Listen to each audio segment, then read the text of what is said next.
CARES Act payroll support to air carriers and contractors. Updated October 8, 2020. The Coronavirus Aid, Relief, and Economic Security Act, CARES Act. PL 116-136, signed into law on March 27, 2020, provided assistance to consumers and businesses, including aid to air carriers and eligible contractors. Emergency funds also were provided to eligible airports. Assistance to air carriers in Division A, Title IV of the CARES Act included loans and loan guarantees, funds to support the pay and benefits of air carrier workers, and a suspension of aviation excise taxes on air transport of people, cargo, and aviation fuel through calendar year 2020. This insight focuses on the Payroll Support Program, PSP.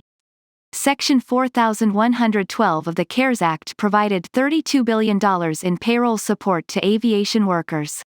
From this amount, the Secretary of the Treasury was authorized to provide up to $25 billion for passenger air carriers, any air carrier that, during the period from April 1, 2019, to September 30, 2020, derived more than 50% of its air transportation revenue from the transportation of passengers, $4 billion for cargo air carriers, any air carrier that, during the period from April 1, 2019, to September 30, 2020, derived more than 50% of its air transportation revenue from the transportation of property or mail, or both, and $3 billion for contractors who provide ground services directly to air carriers, such as catering services or on airport functions.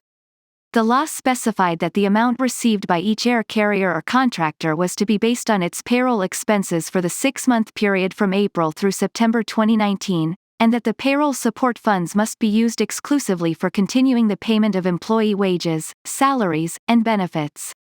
The law also required that air carriers or contractors receiving payroll support must refrain from conducting involuntary layoffs or furloughs or reducing pay rates and benefits from the day the payroll support agreement was executed until September 30, 2020. According to the CARES Act, air carriers and contractors receiving payroll support also must comply with other program terms and conditions, including continuation of certain air service deemed necessary by the Secretary of Transportation, refraining from stock buybacks or dividend payments through September 30, 2021, and limiting the compensation of highly paid employees until March 24, 2022. Administered by the U.S. Treasury, PSP has generated considerable interest from airlines and contractors. Treasury data show that, by September 21, 2020, more than $27 billion in payroll support had been approved for disbursement to 608 recipients, including 351 passenger airlines, 37 cargo carriers, and 220 contractors.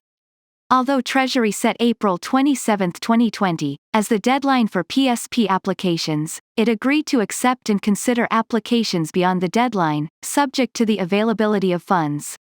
Program data indicate that Treasury accepted and approved applications in the months after the original deadline, as shown in Table 1. Table 1. CARES Act Payroll Support Program, PSP.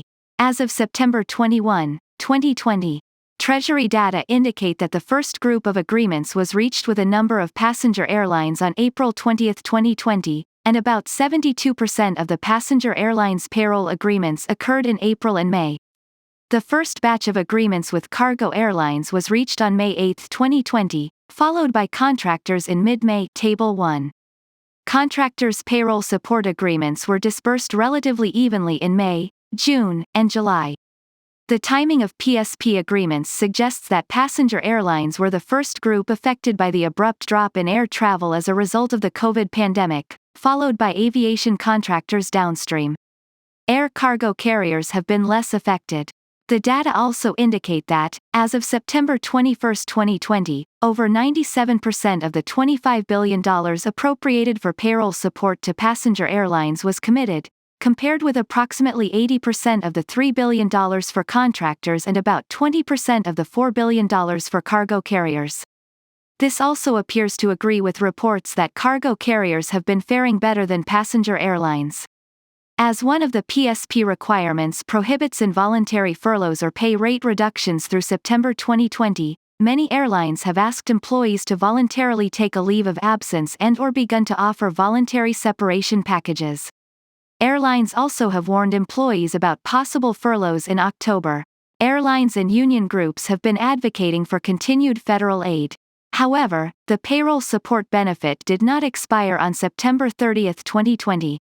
There is no deadline for a recipient to expend payroll support funds, as long as they are used exclusively for the continuation of employee wages, salaries, and benefits, as stated in a Treasury document. Since many payroll support agreements were approved and executed in May, June, July, or later, many employers are likely to have had funds available for payroll support beyond September 30, 2020. Meanwhile, airlines have been accessing additional capital in private markets and from Treasury's Loan and Loan Guarantees program. PSP has helped airlines and contractors to temporarily avert mass layoffs and furloughs due to the unprecedented drop in business. The number of passengers on U.S. airlines in April 2020 was 96% lower than in the same month in 2019. The number of U.S. airline passengers in early October 2020 remains at about 65% lower than the 2019 level, and air travel is not expected to fully recover to pre-pandemic level for years. Congress could consider augmenting, extending, or reallocating undistributed PSP funds to passenger carriers that need more assistance. However, without immediate and significant improvement in passenger traffic, airlines may not have sufficient business to sustain current employment levels even with short-term payroll assistance from the government. It is likely the airlines will need to restructure for survival and long-term growth. Author information: Rachel Y. Tang, analyst in transportation and industry.